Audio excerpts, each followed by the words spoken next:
you wake up one morning and saw a big MC chain has a lot to draw. Feel like you want to disappear but you can't. Cause the police are you not just miss a law. Babylon will shut your face straw. De facto, in fact, or in effect, whether by right or not. What will you say if you're coming from dance on your head? You're a voice and boy, no more bells, you're dead. When you take a look, you see your home from far. It's a boy where you want him a war. Family members of a young man from Trinidad and Tobago says he was killed in a recent U.S. military attack on a boat in the Caribbean. Joseph's cousin, Afisha Clement, spoke out about her pain. Donald Trump take a father, a brother, a uncle, a nephew from families. Donald Trump don't care what he doing. He just targeting one thing in Venezuela. And he's saying it's drug cartels. It's not that. It's not that. Donald Trump, you need to stop your shit. And stop killing innocent people.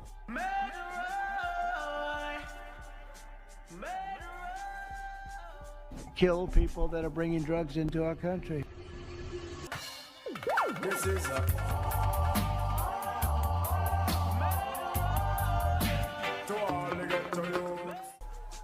U.S. President Donald Trump has ordered U.S. troops to the southern Caribbean to fight drug trafficking.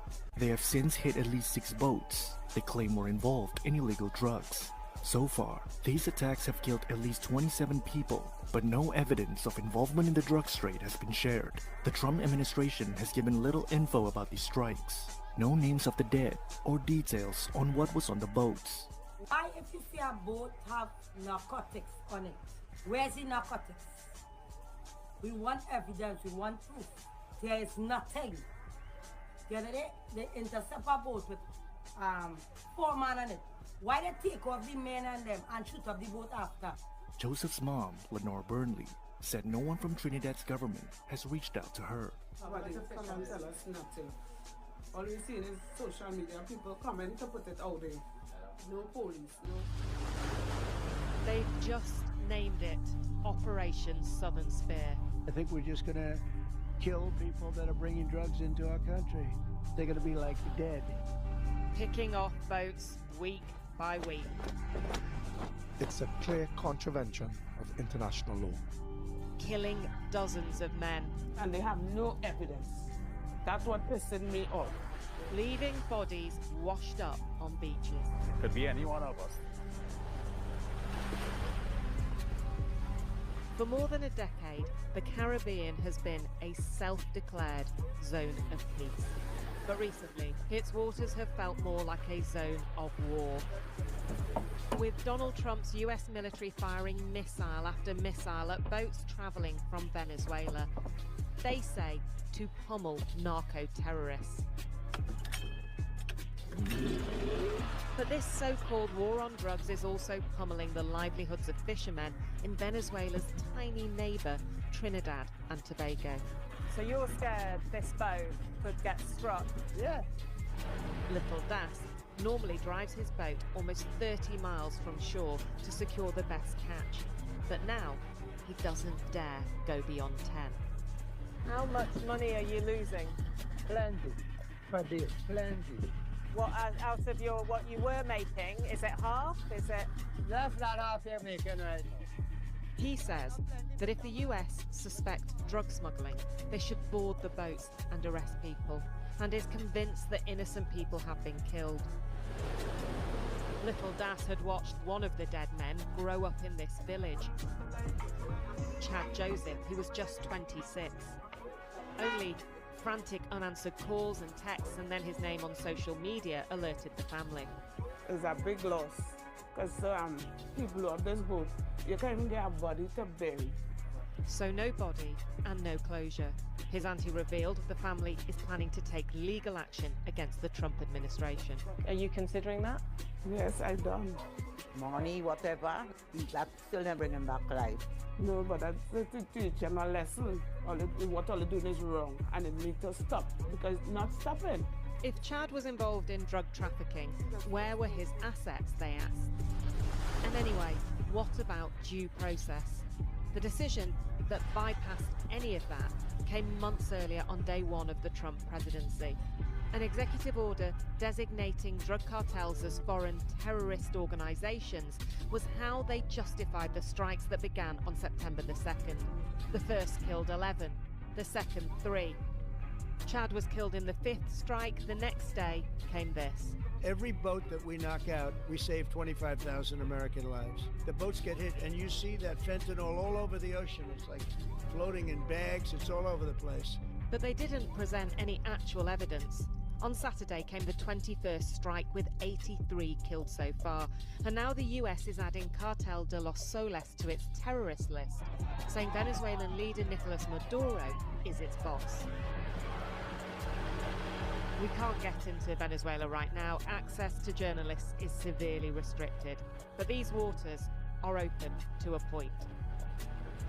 This is the very edge of Trinidad, the closest point to Venezuela. You can see it 7 miles away in the distance. And look, speaking to experts, it is clear that in this wider region, there is plenty of drug smuggling on boats. But is this really about drugs? Many people believe that for the US Secretary of State, Marco Rubio, this is really all about trying to oust Venezuela's socialist leader, Nicolas Maduro. And Donald Trump has been persuaded that the policy can be sold as America first. But a senior figure in Trinidad's defence force, speaking on condition of anonymity, argued there was no evidence this would prevent fentanyl deaths in America. What type of drugs are on the boats? The drugs that mostly include a green plant-like substance. Marijuana. Yeah, marijuana. There are lesser instances where a white powdery substance is found. Cocaine. Or cocaine. This isn't really a route for fentanyl. Not particularly. He warned the strikes clearly breached international law. Do you believe that the boats that have been struck had drug dealers on them? I would like to believe that if a decision was taken to strike vessels, that decision was based on sound, reliable intelligence for someone to then decide, okay, we are 100% certain. Do you believe they were 100% certain? I don't think so.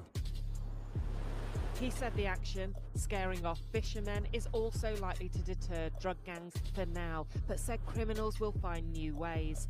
And besides, Venezuela isn't even a major producer of illegal drugs, it is a transit.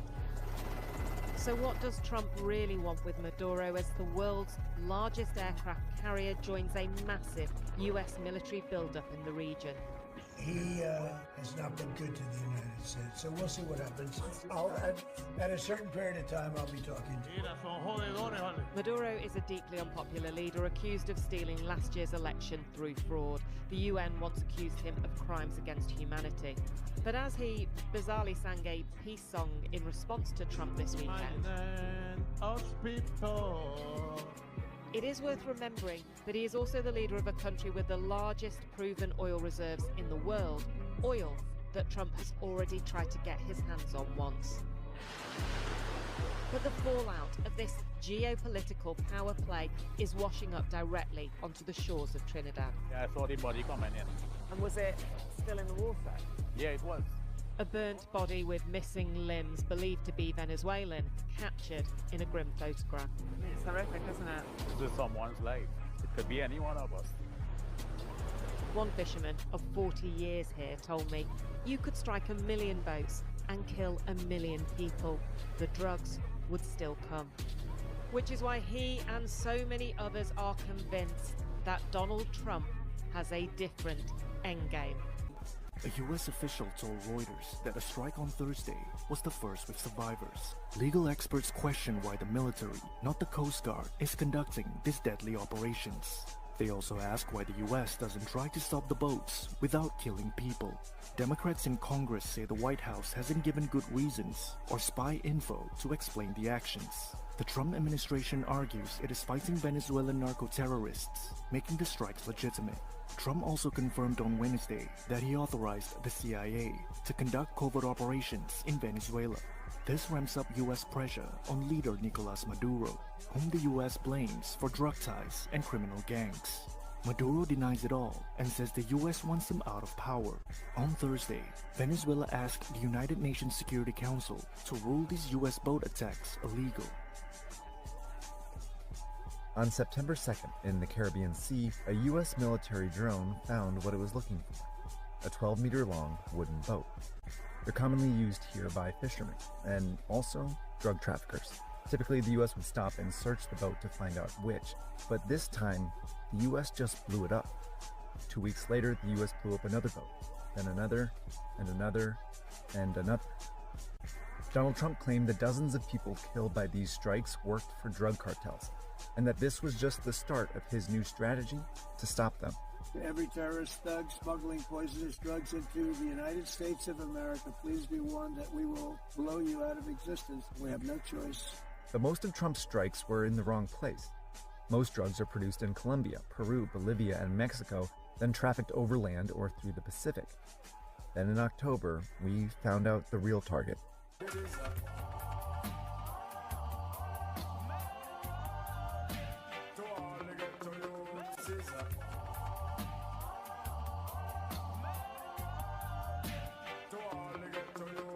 Trump is ramping up his military campaign in the Caribbean. Made it clear he wants Venezuelan President Nicolas Maduro removed from power. Trump ordered the Navy's largest and most advanced aircraft carrier to the region. Authorized the CIA to operate inside Venezuela. And warned Venezuela and its cartels that striking land is next.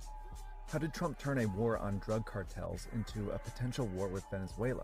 This is not stretching the envelope. This is tearing the envelope apart. Where could he take that war next? It seems like a recipe for a war that could go on forever. Amantes de la paz. We love peace. We deeply love peace. We don't want war here nor in any other place around the world. Trump's right about one thing: the cartels are stronger than ever. The first modern drug cartel was formed in the 1970s by a Colombian named Pablo Escobar. He smuggled cocaine through the Caribbean and made millions of dollars.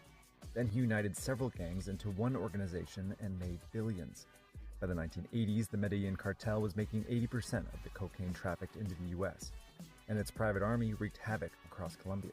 This is the most violent of cities. There's a killing here every 3 hours, some committed by these motorcycle gangs who work on retainers for the cartel. The Medellin cartel was too powerful for the Colombian government to take on alone, so the U.S. helped by sending its law enforcement agencies and its military. America's public enemy number one in the United States is drug abuse. Richard Nixon was the first president to declare a war on drugs, but Ronald Reagan supercharged the military's role in it. He sent so-called military advisors and weapons to Colombia and ordered the Navy to shut down trafficking routes. But the war on drugs wasn't an actual war, and the Medellin cartel wasn't an invading force that the military could shoot without warning. It was a group of criminals, so while the military could help find cartel members, law enforcement arrested and prosecuted them. That's how the U.S. helped dismantle the Medellin cartel, and eventually find Escobar, who died in a shootout. But the war on drugs continued, and presidents kept involving the military in it. George H.W. Bush invaded Panama, partly by citing Panama's leader's indictment for drug trafficking. Bill Clinton deepened the military partnership with Colombia, and under George W. Bush, the military shared intelligence with Mexico. This strategy didn't win the war on drugs, but it made a difference. Had the U.S. never focused on this issue, you could only imagine these groups could be even more powerful, right? Will Freeman is an expert on organized crime in Latin America. But has this stopped drug flows or radically decreased them into the United States? No, it has not. Overdose deaths from cocaine and heroin increased over the last 25 years, and deaths from fentanyl skyrocketed to almost 80,000 in 2023. This demand kept the cartels in business. After the Medellin cartel, the Cali cartel took over. Then Colombians started trafficking through Mexican criminal groups who evolved into even deadlier cartels. When the US and Mexico cracked down on them, they just fractured into more cartels. Today, these cartels are partnering with criminal groups in Europe and Asia to traffic drugs around the world and make tens of billions of dollars a year.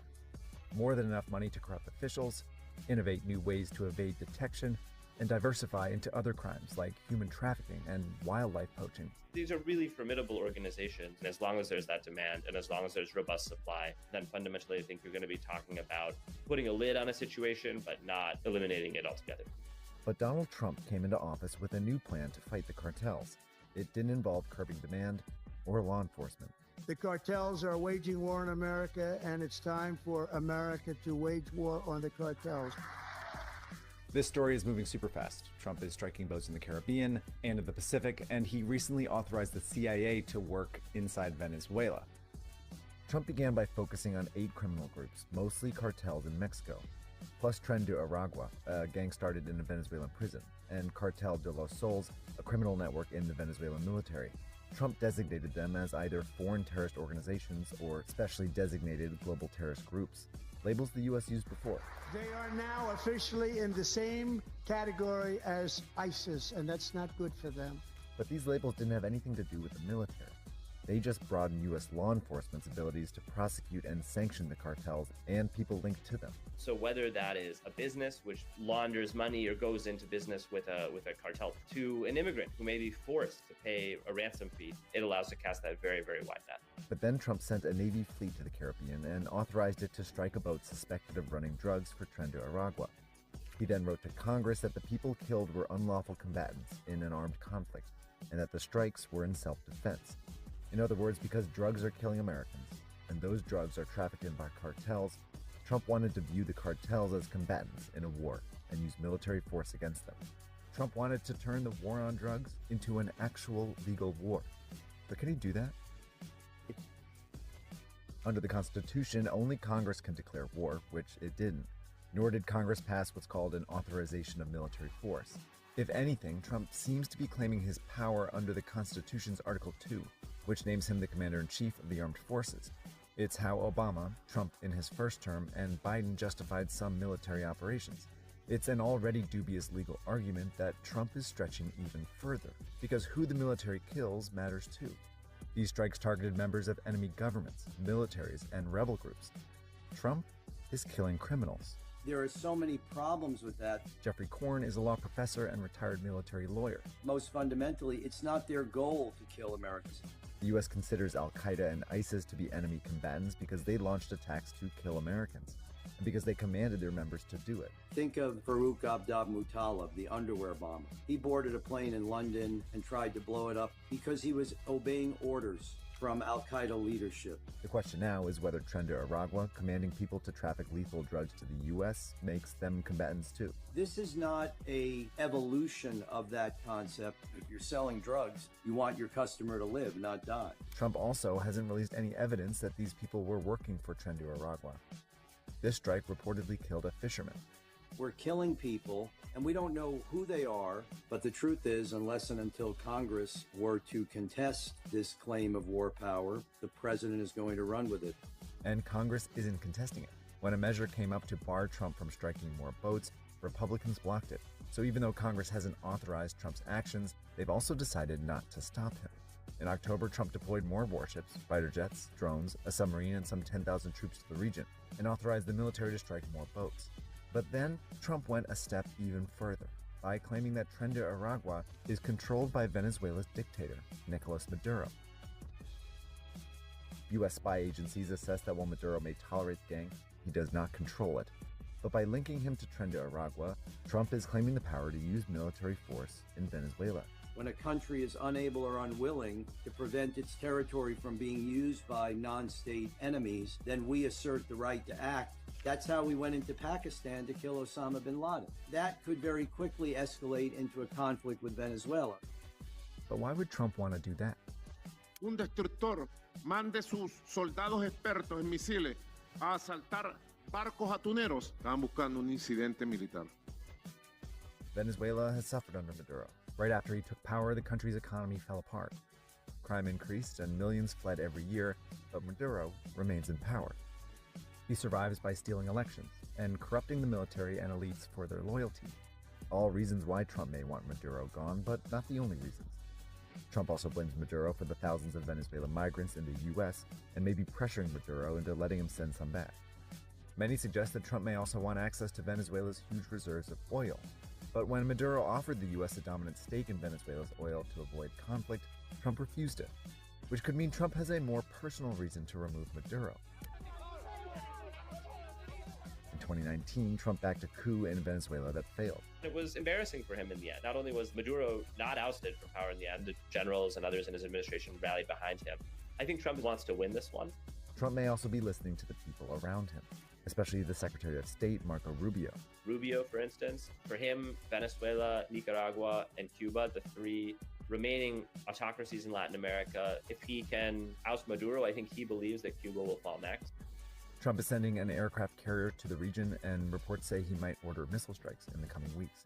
But anything short of a land invasion isn't likely to topple Maduro. This is a regime that fully controls its own military at the highest levels, has very sophisticated systems of espionage and control within that military, and I don't see him being willing to sacrifice U.S. lives, especially as a president who campaigned on an end to forever wars.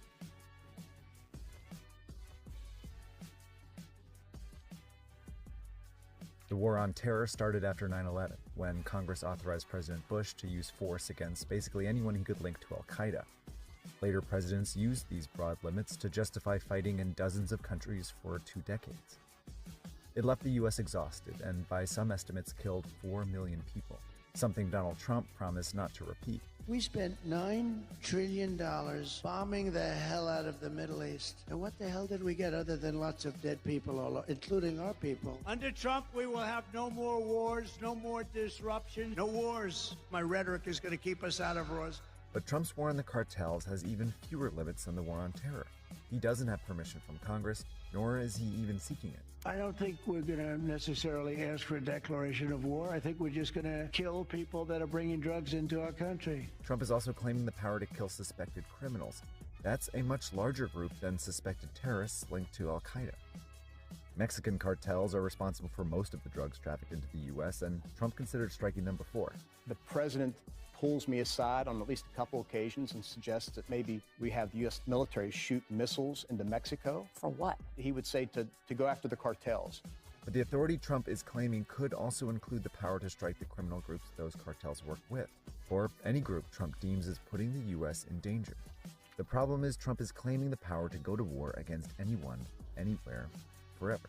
What could be more of a forever war than going after a set of nameless, faceless cartels until they stop waging war on Americans, which I think we all know is, in some volume or other, never going to stop.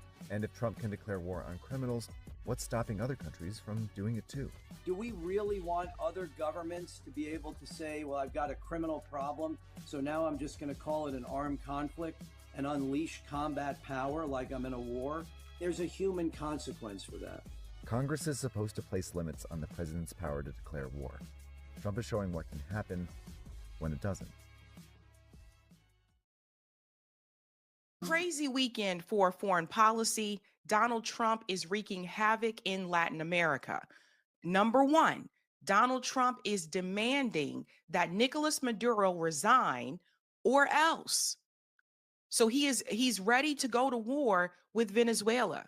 Two, Pete Hegseth, who is a part of Donald Trump's administration, is possibly facing some type of charge for war crimes. He's been accused of war crimes, also to do with Venezuela in the Caribbean. Three, Donald Trump is now in process of trying to pardon Juan Hernandez, who is an actual narco in Honduras.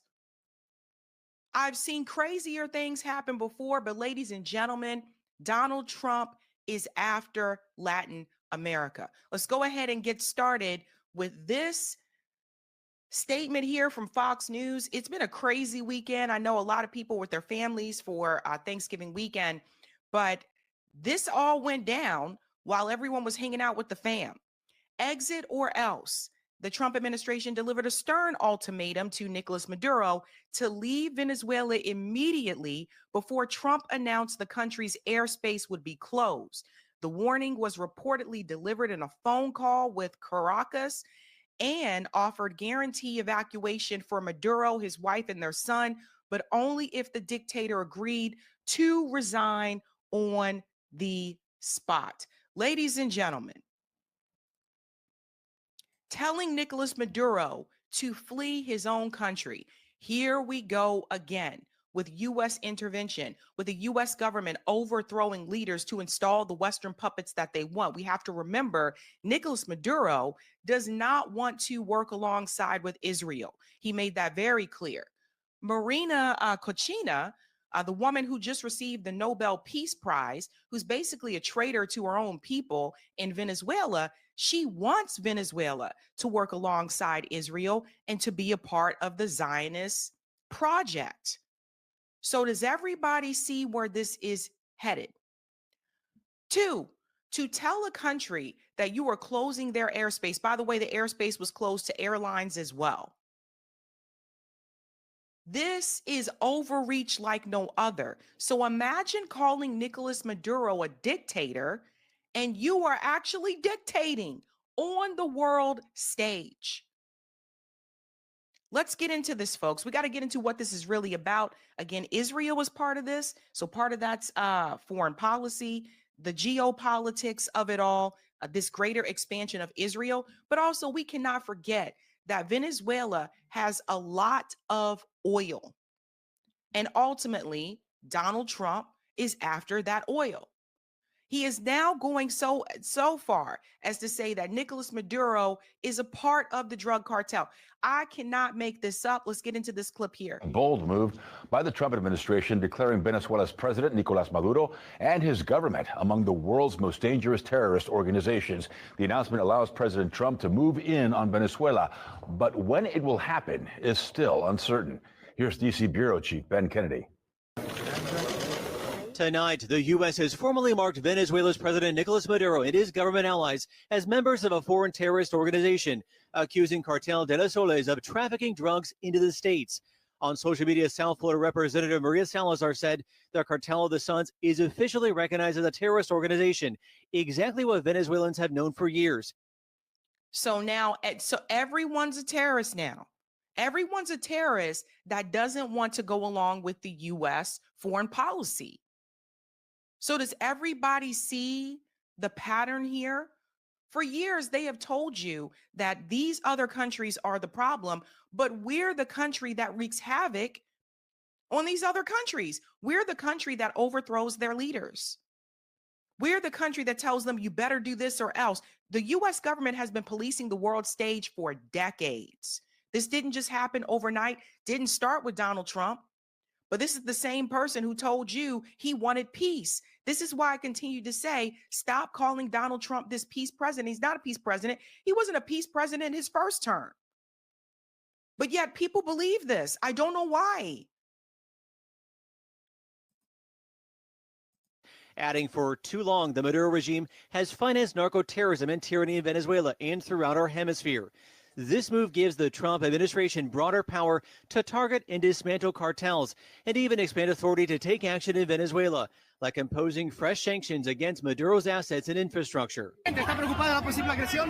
Maduro has denied any personal involvement in drug running. In a statement, the Venezuelan government called the designation a ridiculous fabrication, writing this new maneuver will follow the same fate as previous and reoccurring aggressions against our country: failure. We view the Maduro regime as being illegitimate, and the president has been very satisfied with the successful strikes against narco-terrorists. Imagine if another country said that we are going to overthrow the president of the United States.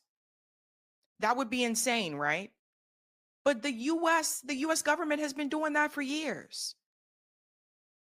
Now, they told you that the war in Iraq was about weapons of mass destruction. You found out years later that was not the case, that there were no weapons of mass destruction. But they used that as a reasoning. And now the reason that they're trying to use for Venezuela is they're trying to say, well, Nicolas Maduro is a part of this drug cartel.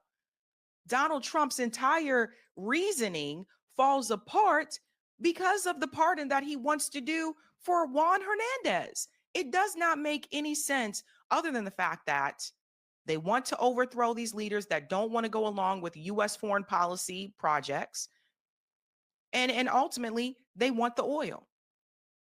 Let's get into another clip about this, ladies and gentlemen. Like I said, it has been a crazy weekend, but we are back. A foreign terrorist designation is going to go into effect today for Venezuela's infamous Cartel de los Soles. The White House claims the group is directly tied to the Maduro regime and is responsible for drug trafficking into the U.S. So this move allows the Trump administration to, for instance, freeze assets tied to the cartel as it makes the case for military strikes against Venezuela.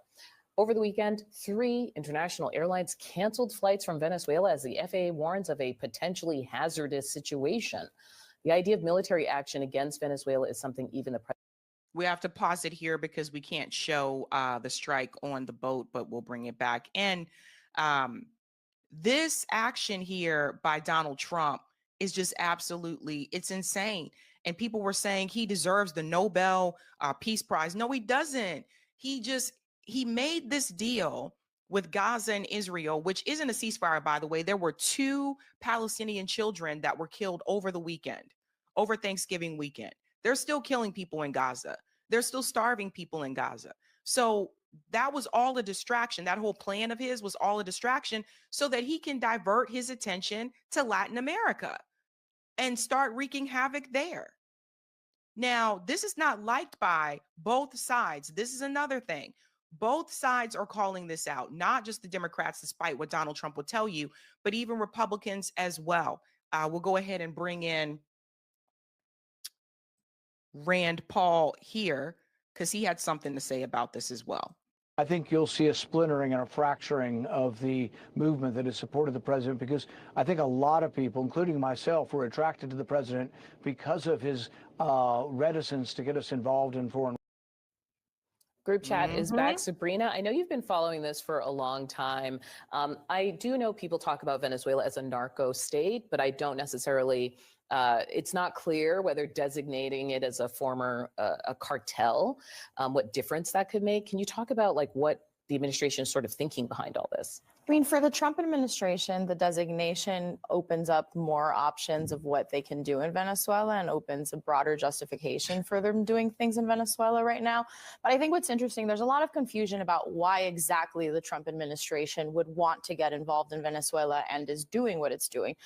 What we hear from the administration, the majority of the time, is the focus on the drug trafficking. And I think there's another piece, which is Trump himself has talked so much about migration patterns from Venezuela. So is there some type of interest in destabilizing Venezuela, ousting its leader, Nicolás Maduro, if there's a calculus that that would impact the region, and if that would impact bringing new leadership into the country? Yeah, and then let me add this part, because this is the piece I think a lot of people don't want to admit.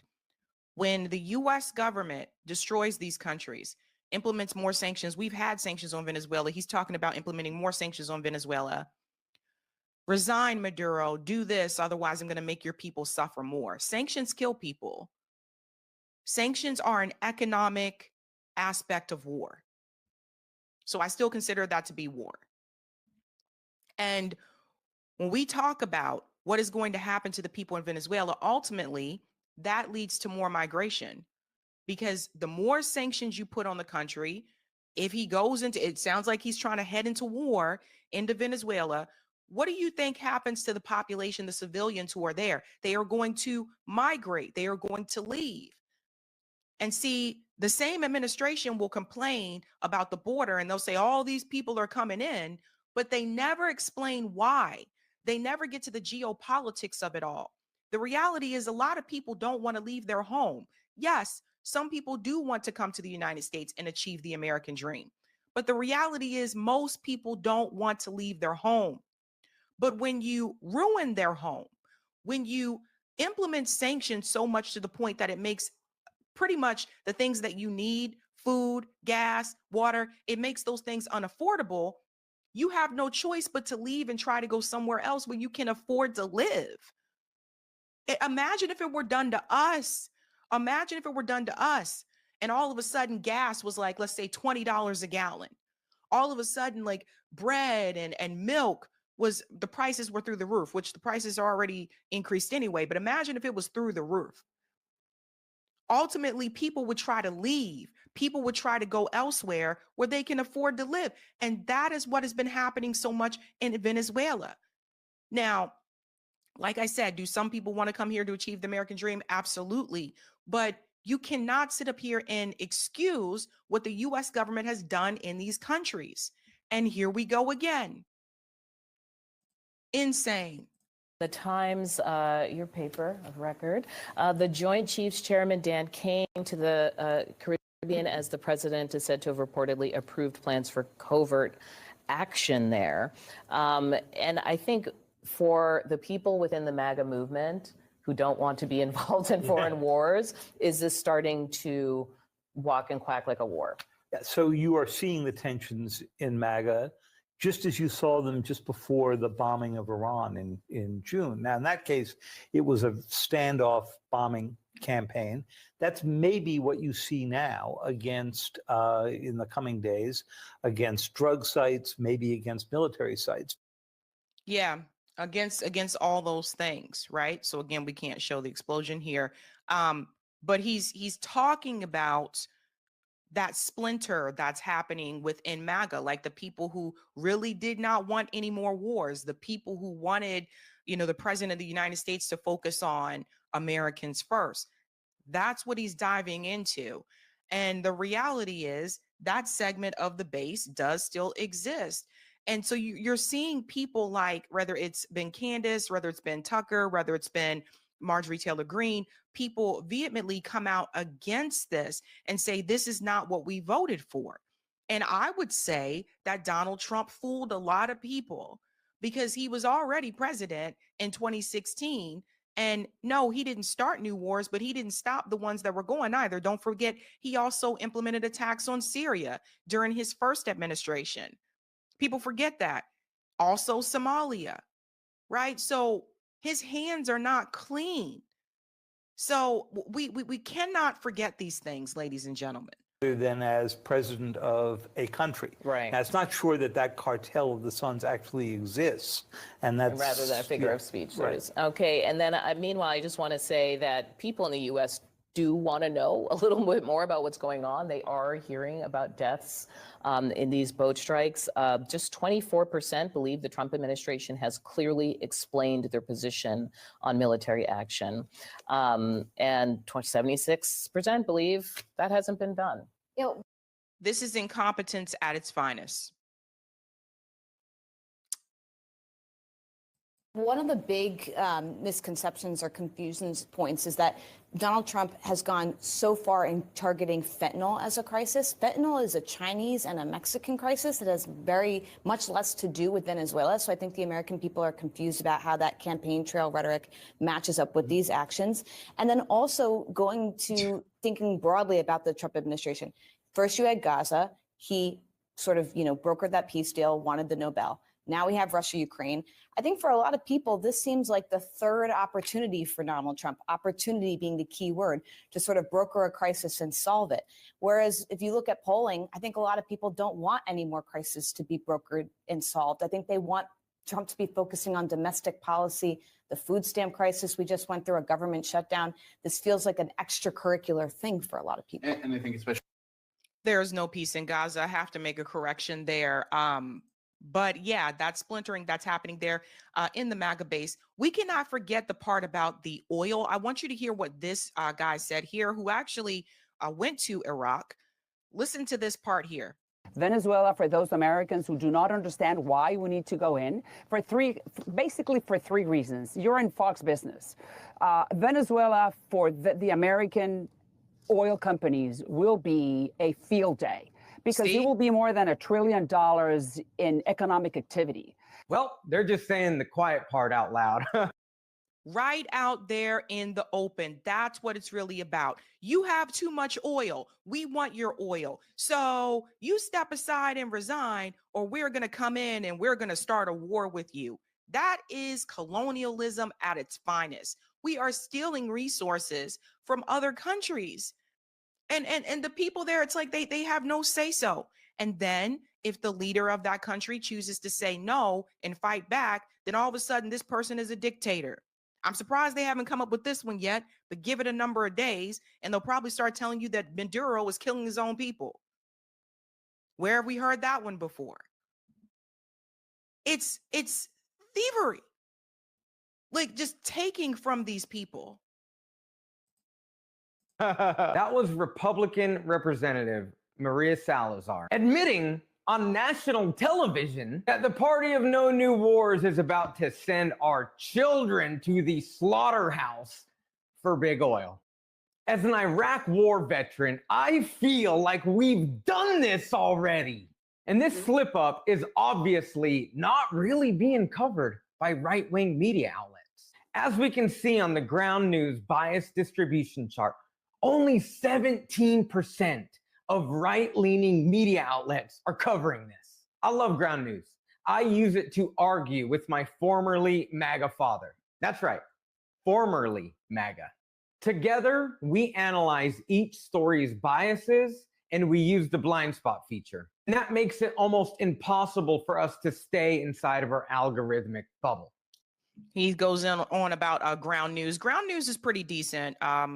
They do that thing that he was just talking about, where they'll tell you like this leans left, this leans right, this is more neutral. They do that, but they're pretty decent. But yeah, people are staying in their own little bubbles. It's just, I can't believe that people, or some people are even believing this nonsense that is happening. And there's something else here. I wanted to show you guys this from the Gray Zone. This was something that they said recently about this effort of Latin American takeover is really ultimately what Donald Trump is trying to do. Essentially, this isn't about terrorism, narco-terrorism. This isn't about drugs. It's about destroying the Latin American left. And not just in Cuba and Nicaragua, but in Brazil and Mexico, where Mexican President Claudia Sheinbaum is facing right-wing protests dressed up as a Gen Z revolution, which are just astroturfed, oligarch-funded protests where they're chanting against her being Jewish, but the ADL doesn't care because she's supportive of Palestine.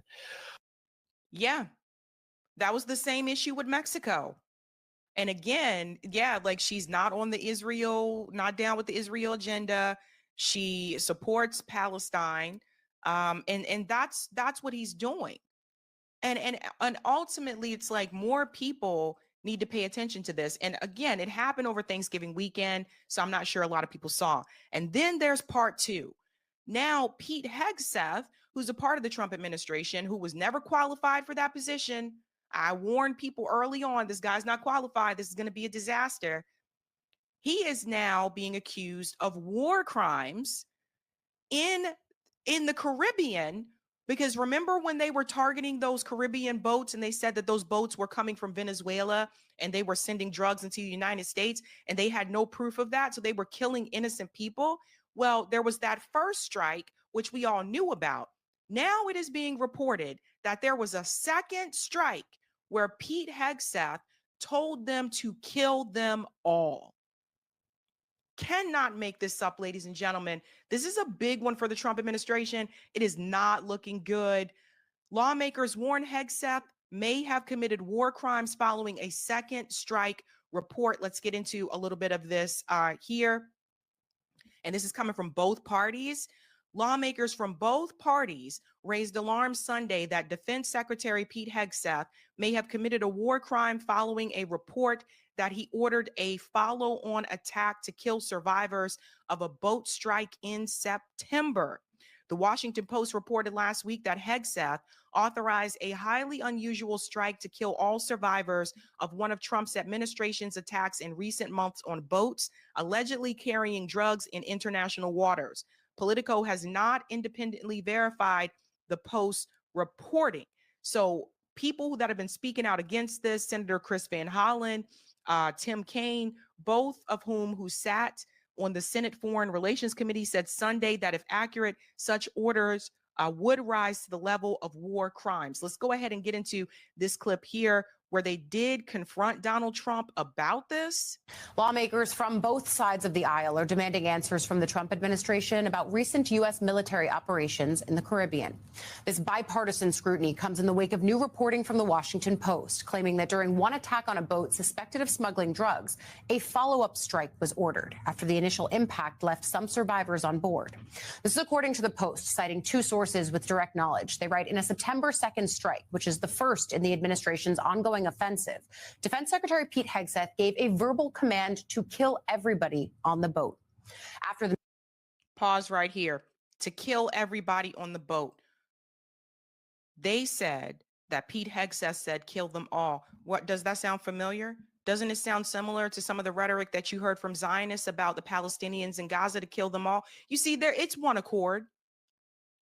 It's one accord, ladies and gentlemen. They don't give a damn. We are dealing with a ruthless mafia-style government in this country. That's what this really is. A mafia. People are making deals under the table. People are making deals in back rooms. People are exchanging money, is exchanging hands to just do utter chaos, do whatever they want. And no one is stopping them. No one. And this is why I say, and I say this, and I said this before. Look, I have many criticisms of the Democratic Party. That being said, this is why I say Democrats are poised to win in 2028, because the havoc that has been wreaked from the Trump administration in particular, I just don't see how I don't see how they come back from this. Even if J.D. Vance decides to run in 2028, which he probably will,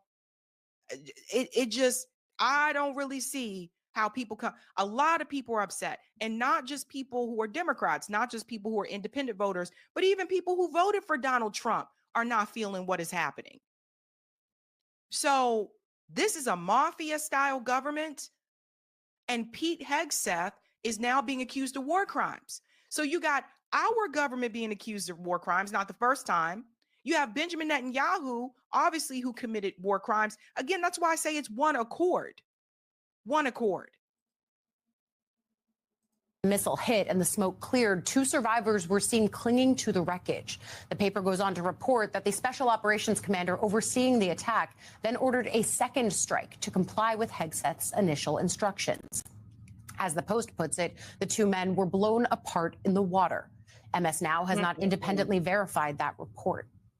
Again, of course, we can't show the boat strike, but this is the report that was coming out. Congress are starting to push back. The top Republican and Democrat on the Senate Armed Services Committee said, quote, "We'll be conducting vigorous oversight to determine the facts related to these circumstances." So this is, again, bipartisan. Donald Trump is going to tell you it's just the Democrats. It's not. You have Senator Roger Wicker, who's a Republican, and Senator Jack Reed, who's a Democrat.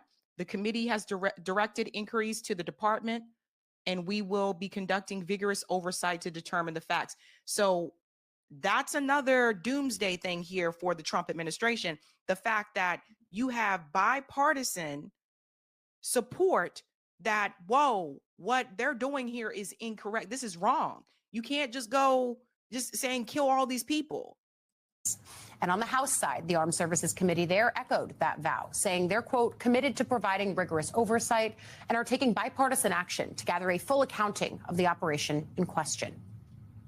Amid this new report and stepped-up scrutiny, Defense Secretary Hegseth is continuing to defend the strikes.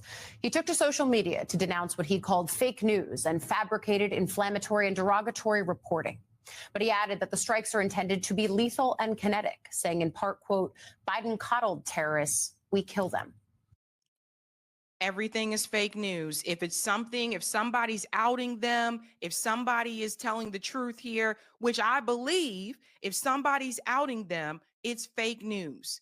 And he'll just dismiss it this way. This is absolutely disgusting.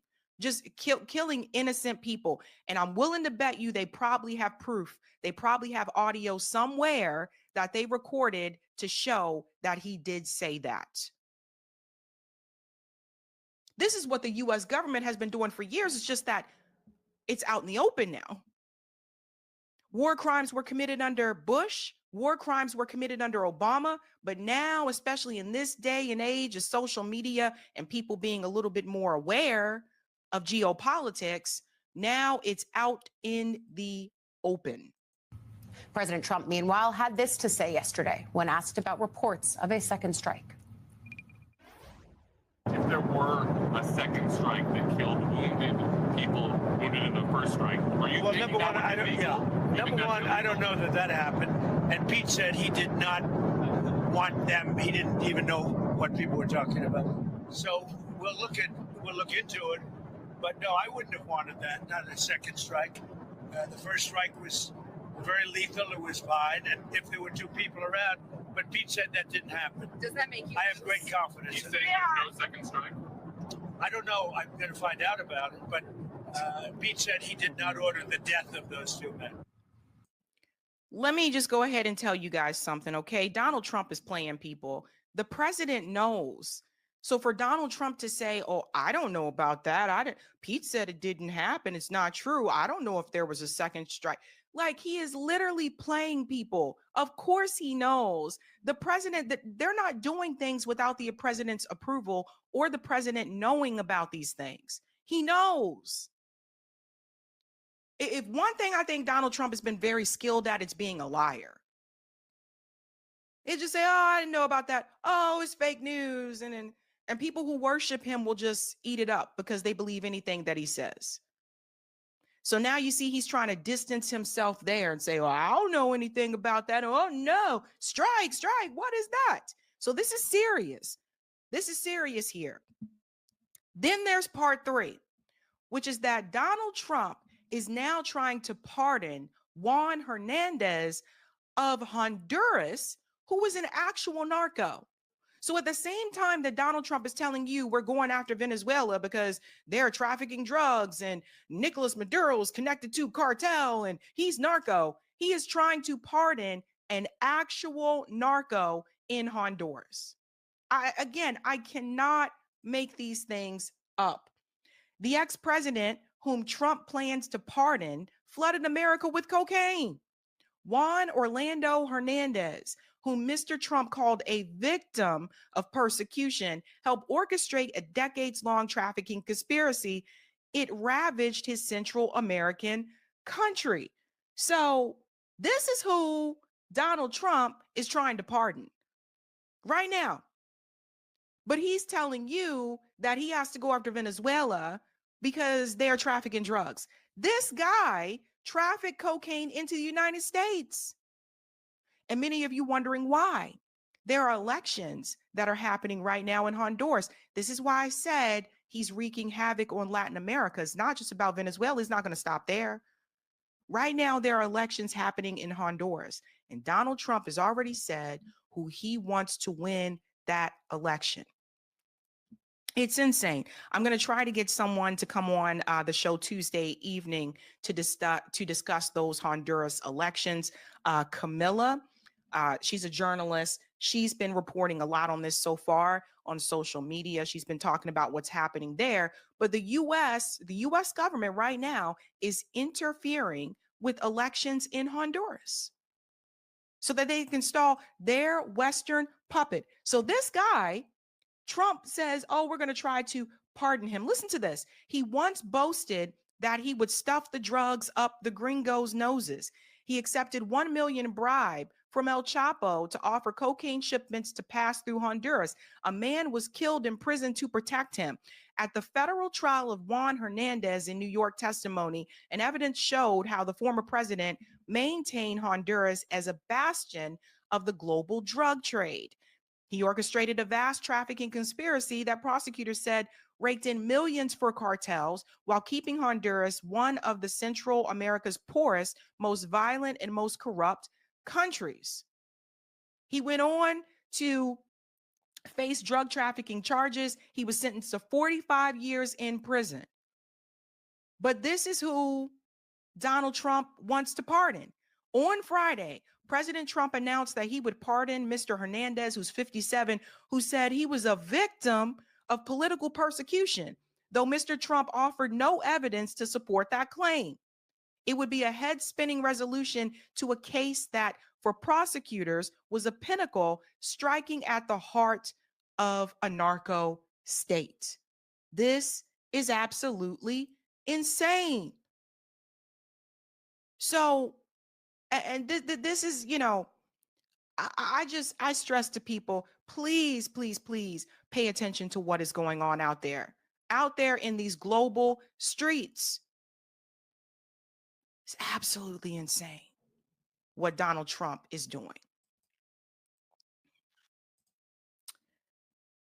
Polling shows right now in the United States. Do you think the U.S. should attempt to remove Venezuelan leader Nicolas Maduro from power? 76% said no. 24% said yes. That's for all of the voters. Republicans, 62% said no. 38% said yes. Independents, 79% no. 20% yes. Democrats, 88% no. 12% yes. That's from Marquette. So the American people are not in agreement with what Donald Trump is doing in Venezuela.